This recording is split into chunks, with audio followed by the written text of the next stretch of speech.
entrepreneurs. What could you say, if you could say one thing to somebody who's never been an entrepreneur and they're thinking about making the leap of faith into becoming an entrepreneur, what could you tell them? Well, I'll just tell them the same thing that happened to me. You know, my last paycheck, I still remember it clearly. It was one of the worst and the best days of my life. And I was in Puerto Rico. I was working for Xerox, and my boss gave me my last, it wasn't a paycheck, it was a bonus check. I think it was about $30,000 taxable. It's the only problem with that. So I got this check and I went, holy mackerel. You know what I mean? So I was excited, but I was also disturbed. And so this other guy comes up to me, his name was John, and John says to me, he says, you're going to be back. I said, why? He says, because you're going to fail. I looked at him and said, look, a few expletive words, because that's what he did. He left Xerox, failed, and he came back. And I said, look, you failed and you came back, but I'm going to fail and I'm never coming back. And that's the attitude. Do you know what I mean? Absolutely. If you say, well, if I fail, I'll go back to mommy and daddy, then that's what you'll do. So if you fail, that's when I became an entrepreneur, because I had no money. I had no money for years. You know, I didn't have a paycheck. But that's what my rich dad encouraged me to do. He says, when you don't have this paycheck, you get hungrier, smarter, and it's a test of your character. Will you become a crook? Will you become dishonest? Will you cheat and steal?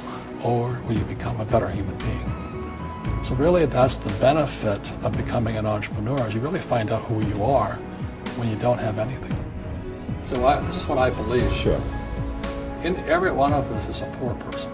There's still a poor person inside me. And I still go to the supermarket and say, oh, Crest is on sale or Colgate's on sale. There's also a middle class person. And the middle class person wants security. They want that steady paycheck.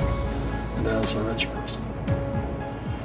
And they're all inside of us, except that it's not taught. You're taught to go to school, get a job, and get a paycheck. You're not taught to how to get rich. He said the paycheck was one of the most damaging things you could take in your life. He says the moment you take a paycheck, you're an employee.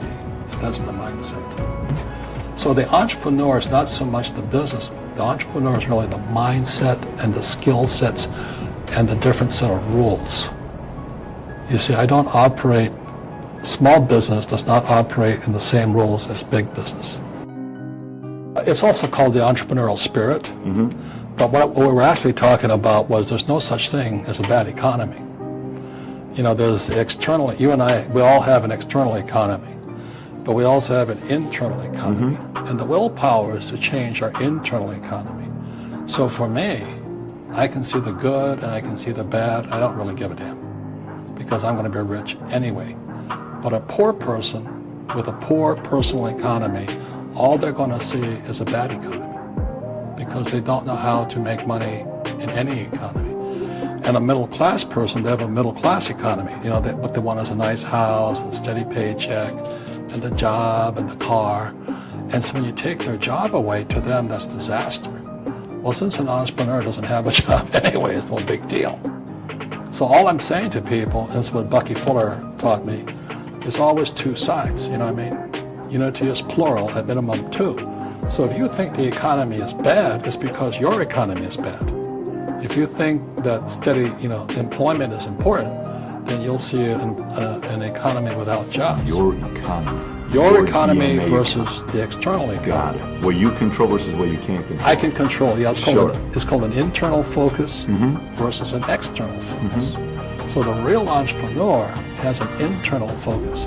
But if they fall down, they say, oh, this is good, because I'm going to go up higher. You know, the average person will fall down and say, oh, I'm going to take some Prozac. Or somebody has a mistake, so all the mistakes don't matter. Well, mistakes matter. It means you didn't know something. But a real entrepreneur, whether they fall down, they always can go up. They can stand back up and go higher. Then no matter what happens to them, they get stronger and better and smarter and happier. But a person with a weak internal mindset is that they're so afraid of what happens, it generally happens. Like, people who are afraid of losing their jobs, they generally lose their jobs. Mm-hmm. You know what I mean? Yeah, no doubt. So everything comes through you. Yeah, so the entrepreneur first job is to control inside here, not outside there. He says you always have to look at the big picture. Too many people look at, well, what's going to happen to me?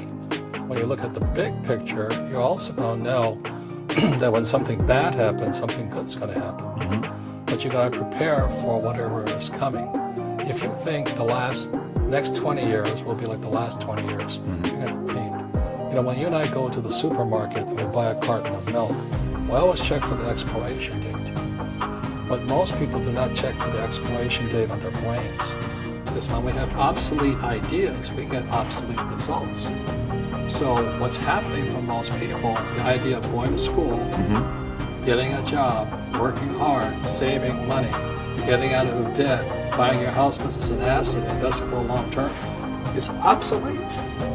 The world has changed. What if we get rid of school? Then what would happen? Would it be better if we had no educational system at all? No, I'm saying education is more important before. It's just obsolete. You know, there's Moore's Law which states information doubles every 18 months. In other words, everything's obsolete 18 months. So, and this is just a recent phenomenon. So when you come out of school, you're already obsolete. Why would you save money?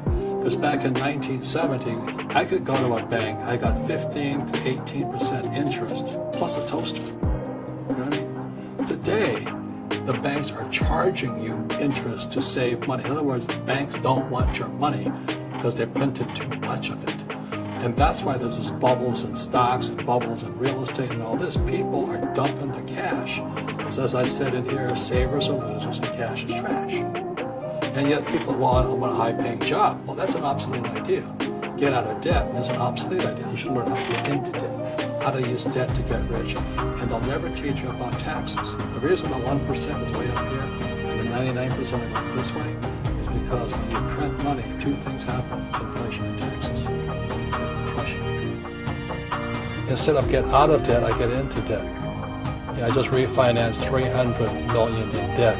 I went from 5% to 2.5% interest. I made a fortune. Every month, more money comes in because my cost of money has gone down. So while some Especially financial today. experts are saying get out of debt, I'm saying learn how to use debt. Debt and taxes make the rich richer. Debt and taxes make the poor and middle class poor. When something goes down, something goes up. Entrepreneurs have one thing in common. They keep going. They'll change the rules. They'll reinvent the rules. So I'll say it again. Entrepreneur is a mindset first, a skill set, and rules.